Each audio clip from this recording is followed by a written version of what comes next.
If you want to get things sorted in your life or in your workplace, I can recommend two things. You either win lotto and do something else, or you give Harold Hillman a call. He's an executive coach from the Sigmoid Curve Consulting Group, and he's with me here.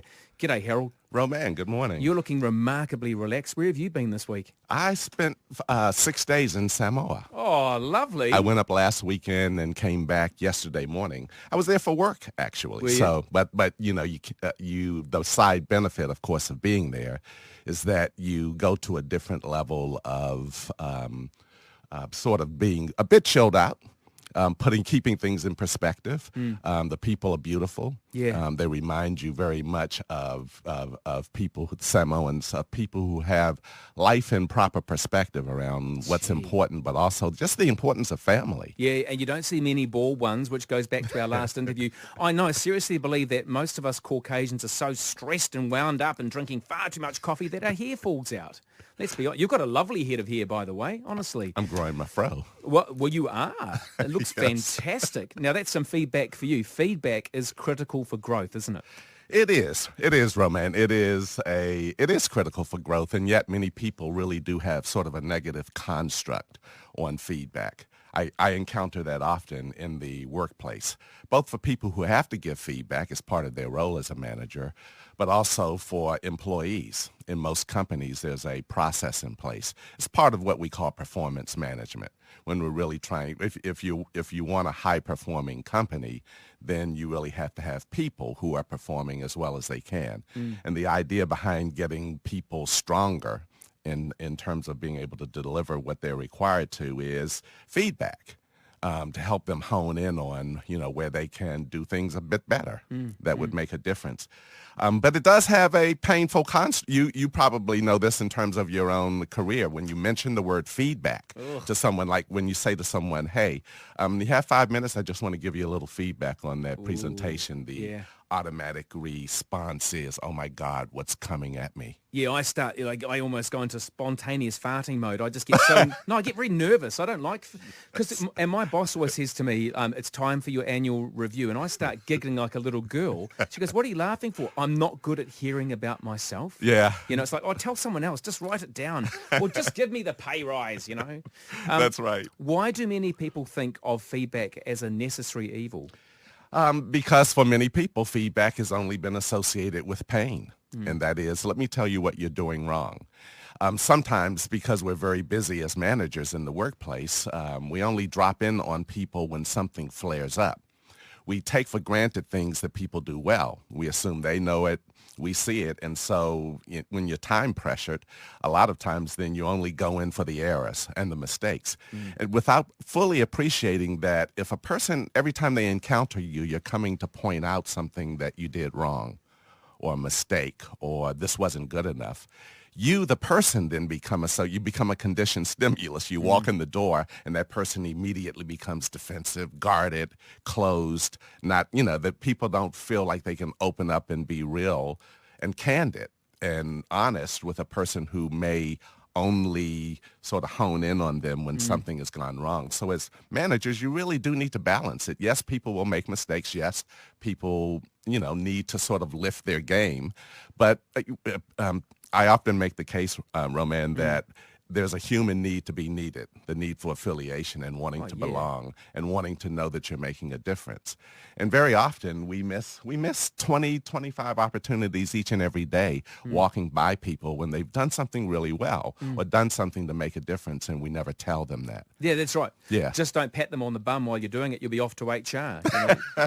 Look at Donald Trump. Well, being able to balance it means that when you do have to tell someone, hey, here's something that really didn't go well, and you can lift your game here. Sure. It's balanced with, you have credits in the bank around the person really believing that you do back them and really, do have their best interests in mind. Do companies, whether they're in the private or public sector, do they require a formal feedback session to be held between the employee and their manager? Most do. Yeah. I would say most moderate to large companies, whether it be public or private sector, do have a feedback process in place, requiring people to sit down with their manager in a formal sense, sometimes twice a year, often 4 times a year.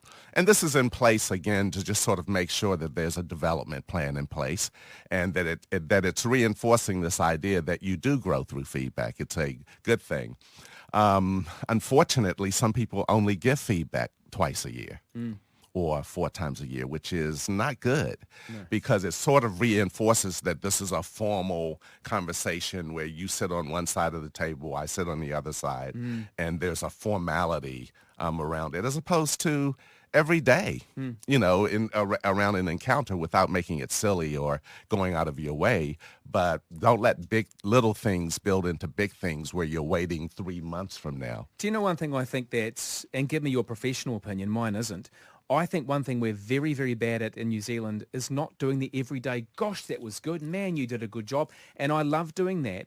And an example of that, we've got 2 young guys on this program providing international news and also now movie news with the Oscars.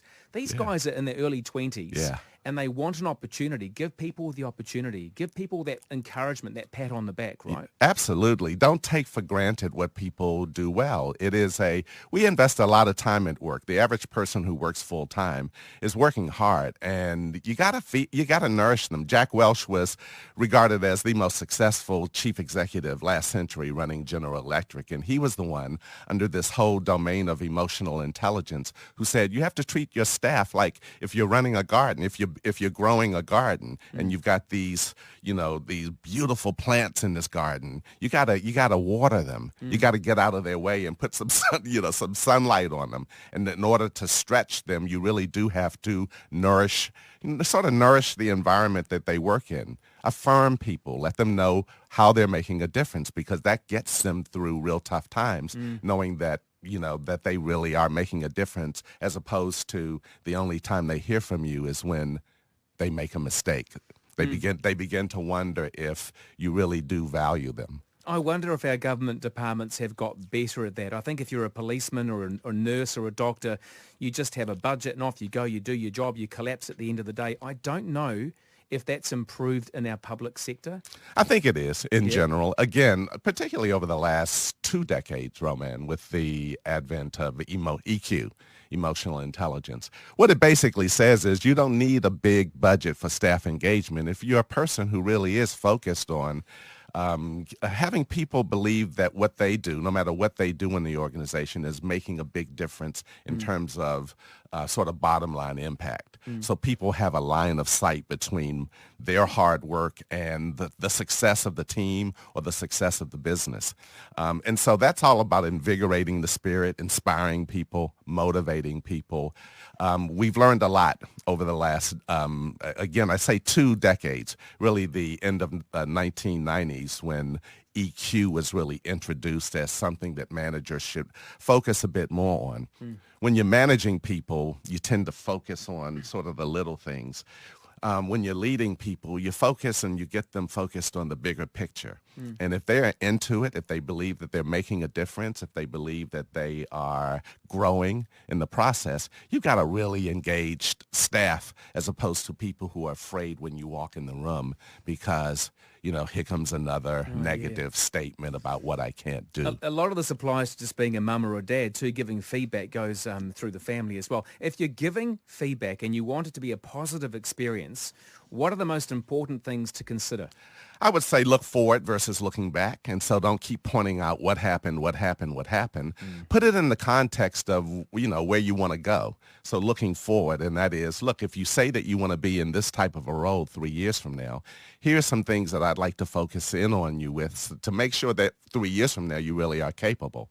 So looking forward. Context helps as well, which is in that sense of what are we trying to accomplish here, as opposed to just dropping in on people and not giving them some perspective on why this conversation has to happen. It should be ongoing. Make it a regular part of the conversation. Get away from 2 times a year. It just makes people nervous as opposed to just in the moment.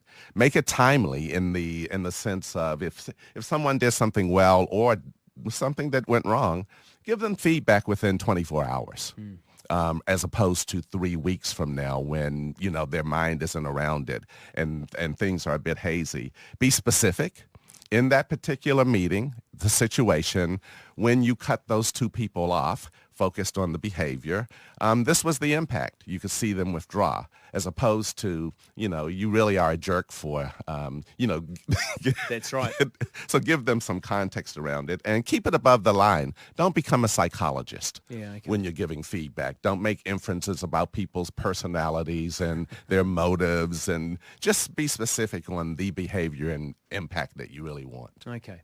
And just very quickly before we go, if you've got to whack someone across the head with a metaphorical cricket bat, should you start with something good and then go to that at the end? There was that old technique called sandwiching, which is, say something nice, then the meat of the sandwich is the negative thing, and then put the loaf on top as a positive. It helps as long as you don't make it mechanical. Yeah, true. Where a person goes, when you say something nice, they brace themselves. I've been there. I've been there most days, actually. Harold Hillman from the Sigmoid Curve Consulting Group, thank you. How do people find you?